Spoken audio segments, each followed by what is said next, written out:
Line TV big ನ್ಯೂಸ್ಗೆ ಸ್ವಾಗತ. ನಾನು ಸೀಮಾ ಬಂಗಾರಪ್ಪ. ರಾಜ್ಯ ಕಾಂಗ್ರೆಸ್ನಲ್ಲಿ ನಾಯಕತ್ವ ಬದಲಾವಣೆಯ ಗುಸುಗುಸು ಜೋರಾಗಿದೆ. ಈ ಮಧ್ಯೆ ಇವತ್ತು ಉಪಮುಖ್ಯಮಂತ್ರಿ ಡಿಕೆ ಶಿವಕುಮಾರ್ ದೆಹಲಿಗೆ ದೌಡಾಯಿಸಿದ್ದಾರೆ. ಟಗರು ಮೇಲೆ ಉರುಳೋಕೆ ಬಂಡೆ ರೆಡಿಯಾಗಿ ನಿಂತಿದೆ. ಪ್ಲಾನ್ಗಳೆಲ್ಲ ರೆಡಿಯಾಗಿವೆ. ಶತಾಯಗತಾಯ ಸಿಎಂ ಪಟ್ಟಕ್ಕೇರಲೇಬೇಕು ಎಂಬ ಹಠಕ್ಕೆ ಬಿದ್ದಿರುವ ಡಿಕೆಶಿ ಈ ಬಾರಿ ನೇರವಾಗಿ ಸೋನಿಯಾ ಗಾಂಧಿ ಅವರನ್ನೇ ಭೇಟಿಯಾಗಿ ತಮ್ಮ ಮನದಾಳದ ಮಾತುಗಳನ್ನು ಬಿಚ್ಚಿಡಲು ಸಜ್ಜಾಗಿದ್ದಾರೆ ಎನ್ನಲಾಗ್ತಿದೆ.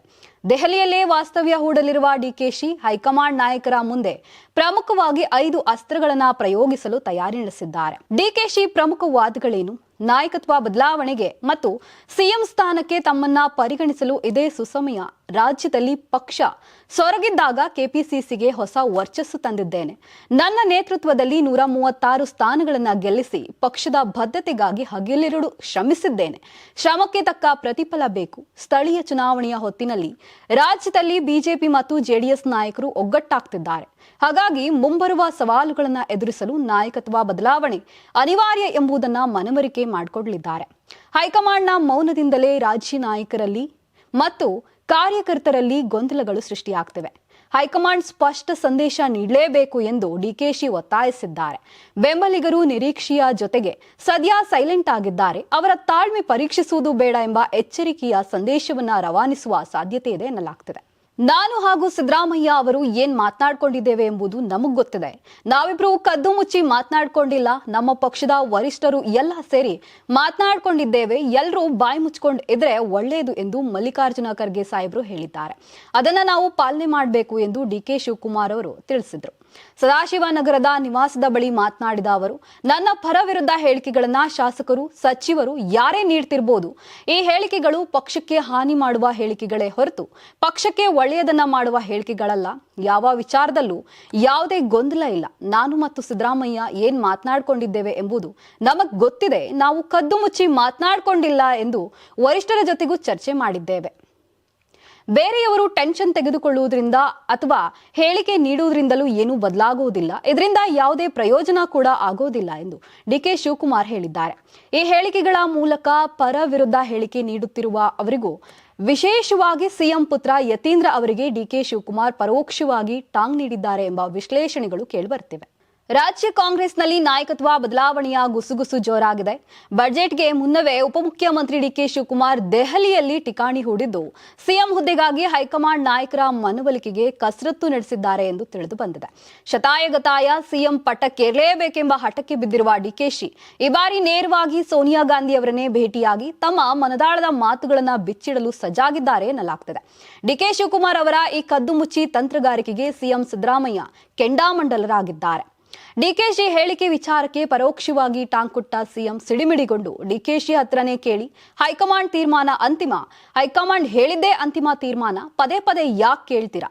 ಡಿಕೆಶಿ ಹೇಳಿದ್ರೆ ಅವರನ್ನ ಕೇಳಿ, ನಾನು ದೆಹಲಿಗೆ ಹೋಗಲ್ಲ, ಕರೆಯದಿದ್ರೆ ಯಾಕೆ ಹೋಗ್ಲಿ, ಕರೆದ್ರೆ ಹೋಗ್ತೀನಿ ಎಂದು ತಿಳಿಸಿದ್ದಾರೆ. ಹೀಗಾಗಿ ಮತ್ತೆ ಕಾಂಗ್ರೆಸ್ನಲ್ಲಿ ಸಿಎಂ ಕುರ್ಚಿ ಕಿತ್ತಾಟ ಮುನ್ನೆಲೆಗೆ ಬಂದಿದ್ದು ಇದು ಯಾವ ಸ್ವರೂಪ ಪಡೆದುಕೊಳ್ಳುತ್ತೋ ಅನ್ನೋದನ್ನ ಕಾದ್ ನೋಡಬೇಕಿದೆ. ರಾಜ್ಯ ಕಾಂಗ್ರೆಸ್ನಲ್ಲಿ ನಾಯಕತ್ವ ಬದಲಾವಣೆ ಗುಸುಗುಸು ಜೋರಾಗಿದೆ. ಬಜೆಟ್ಗೆ ಮುನ್ನವೇ ಉಪಮುಖ್ಯಮಂತ್ರಿ ಡಿಕೆ ಶಿವಕುಮಾರ್ ದೆಹಲಿಯಲ್ಲಿ ಠಿಕಾಣಿ ಹೂಡಿದ್ದು ಸಿಎಂ ಹುದ್ದೆಗಾಗಿ ಹೈಕಮಾಂಡ್ ನಾಯಕರ ಮನವೊಲಿಕೆಗೆ ಡಿಕೆ ಎಲ್ಲಿಲ್ಲದ ಕಸರತ್ತು ನಡೆಸುತ್ತಿದ್ದಾರೆ ಎಂದು ತಿಳಿದು ಬಂದಿದೆ. ಈ ಮಧ್ಯೆ ಬಜೆಟ್ಗೆ ಪೂರ್ವ ಸಿದ್ಧತೆ ಸಭೆಗೆ ಗೈರಾಗಿರುವ ಡಿಕೆಶಿಗೆ ನಯವಾಗಿಯೇ ಸಿಎಂ ಸಿದ್ದರಾಮಯ್ಯ ಟಕ್ಕರ್ ಕೊಟ್ಟಿದ್ದಾರೆ. ಡಿಸಿಎಂ ಅವರು ಲೆಟರ್ ಬರೆದಿದ್ದಾರೆ. ಅವರ ಅನುಪಸ್ಥಿತಿಯಲ್ಲಿ ಸಭೆ ನಡೆಯಲಿದೆ ಎನ್ನುವ ಮೂಲಕ ಮುಯಿಗೆ ಮುಯ್ಯು ಎಂಬ ಸಂದೇಶವನ್ನ ರವಾನಿಸಿದ್ದಾರೆ. ಇಂದು ವಿಧಾನಸೌಧದ ಪಶ್ಚಿಮ ದಿಕ್ಕಿನಲ್ಲಿರುವ ಮಾಜಿ ಮುಖ್ಯಮಂತ್ರಿ ದಿವಂಗತ ಕೆಂಗಲ್ ಹನುಮಂತನಯ್ಯರವರ ಜನ್ಮ ದಿನಾಚರಣೆ ಅಂಗವಾಗಿ ಅವರ ಪ್ರತಿಮೆಗೆ ಮಾಲಾರ್ಪಣೆ ಮಾಡಿ ನಂತರ ಮಾಧ್ಯಮದವರೊಂದಿಗೆ ಮಾತನಾಡಿದರು. ಡಿಕೆಶಿ ನನಗೆ ಲೆಟರ್ ಬರೆದಿದ್ದಾರೆ, ಅನುಮತಿ ಪಡೆದಿದ್ದಾರೆ. ಅಸ್ಸಾಂ ಚುನಾವಣೆಯ ಸಂಬಂಧ ದೆಹಲಿಗೆ ಹೋಗುತ್ತಿರುವುದಾಗಿ ಪತ್ರ ಬರೆದಿದ್ದಾರೆ. ಅವರ ಅನುಪಸ್ಥಿತಿಯಲ್ಲಿ ಬಜೆಟ್ ಪೂರ್ವ ಸಿದ್ಧತಾ ಸಭೆ ನಡೆಯುತ್ತೆ ಅಂತ ಸಿದ್ದರಾಮಯ್ಯ ಟಾಂಗ್ ಕೊಟ್ಟಿದ್ದಾರೆ. ಪ್ರಧಾನಿ ನರೇಂದ್ರ ಮೋದಿ ವಿರುದ್ಧ ಕರ್ನಾಟಕ ಮುಖ್ಯಮಂತ್ರಿ ಸಿದ್ದರಾಮಯ್ಯ ಎಕ್ಸ್ ಪೋಸ್ಟ್ ಮಾಡಿದ ವಿಚಾರ ರಾಜಕೀಯ ವಾಗ್ವಾದಕ್ಕೆ ಕಾರಣವಾಗಿದೆ. ಸಿಎಂ ಆರೋಪಕ್ಕೆ ಪ್ರತಿಕ್ರಿಯಿಸಿದ ರಾಜ್ಯ ಬಿಜೆಪಿ ನಾಯಕರು ರಾಹುಲ್ ಗಾಂಧಿ ಹೆಸರನ್ನ ಉಲ್ಲೇಖಿಸಿ ತಿರುಗೇಟು ನೀಡಿದ್ದಾರೆ. ಲೋಕಸಭೆಯಲ್ಲಿ ರಾಷ್ಟ್ರಪತಿಗಳ ಭಾಷಣದ ಮೇಲಿನ ವಂದನಾ ನಿರ್ಣಯದ ಚರ್ಚೆಗೆ ಪ್ರಧಾನಿ ಮೋದಿ ಉತ್ತರ ನೀಡಿಲ್ಲವೆಂದು ಆರೋಪಿಸಿರುವ ಸಿದ್ದರಾಮಯ್ಯ ಇದನ್ನ ಸಂಸತ್ತಿನ ಅವಮಾನ ಹಾಗೂ ಜವಾಬ್ದಾರಿಯಿಂದ ತಪ್ಪಿಸಿಕೊಳ್ಳುವ ನಡೆ ಎಂದು ಹೇಳಿದ್ದಾರೆ. ಪ್ರಧಾನಿಯ ಉತ್ತರ ಇಲ್ಲದೆ ವಂದನಾ ನಿರ್ಣಯ ಅಂಗೀಕಾರವಾದುದು ಸಂಸತ್ತಿನಲ್ಲಿ ಇತಿಹಾಸದಲ್ಲೇ ಮೊದಲ ಘಟನೆ ಎಂದು ಅವರು ಆರೋಪಿಸಿದ್ದಾರೆ.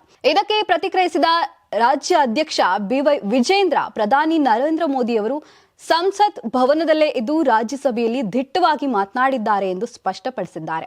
ತಪ್ಪಿಸಿಕೊಳ್ಳುವ ಸಂಸ್ಕೃತಿ ಇದ್ದರೆ ಅದು ಕಾಂಗ್ರೆಸ್ನಲ್ಲೇ ಇದೆ.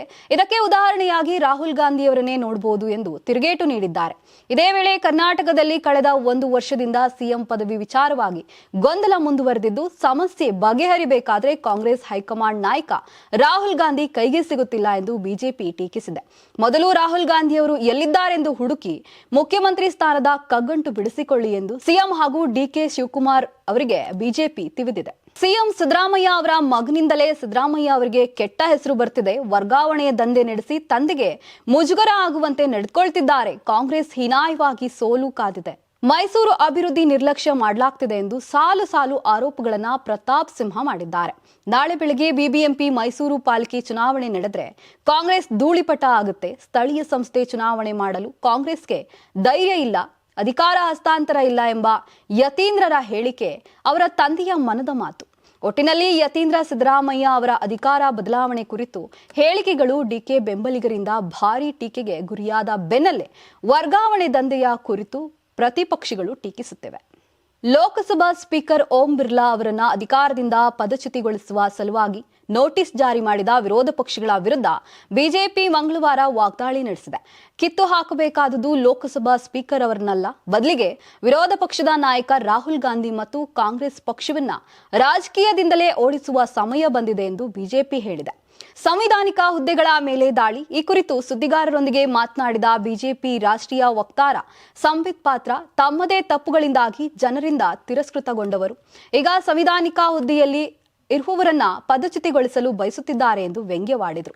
ಪ್ರಧಾನಿ ನರೇಂದ್ರ ಮೋದಿ ಅವರ ನಾಯಕತ್ವದಲ್ಲಿ ಬಿಜೆಪಿ ಎನ್ಡಿಎ ಸತತ 3ನೇ ಅವಧಿಗೆ ಅಧಿಕಾರಕ್ಕೆ ಬಂದಾಗಲಿಂದಲೂ ಕಾಂಗ್ರೆಸ್ ಮತ್ತು ಅದರ ಮಿತ್ರ ಪಕ್ಷಗಳು ಅಮೆರಿಕದ ಬಿಲಿಯನಿಯರ್ ಜಾರ್ಜ್ ಸೊರೋಸ್ ಅವರ ಆಜ್ಞೆಯ ಮೇರೆಗೆ ಸಂವಿಧಾನಿಕ ಸಂಸ್ಥೆಗಳು ಮತ್ತು ಹುದ್ದೆಗಳ ಮೇಲೆ ದಾಳಿ ಮಾಡುತ್ತಿವೆ ಎಂದು ಆರೋಪಿಸಿದರು.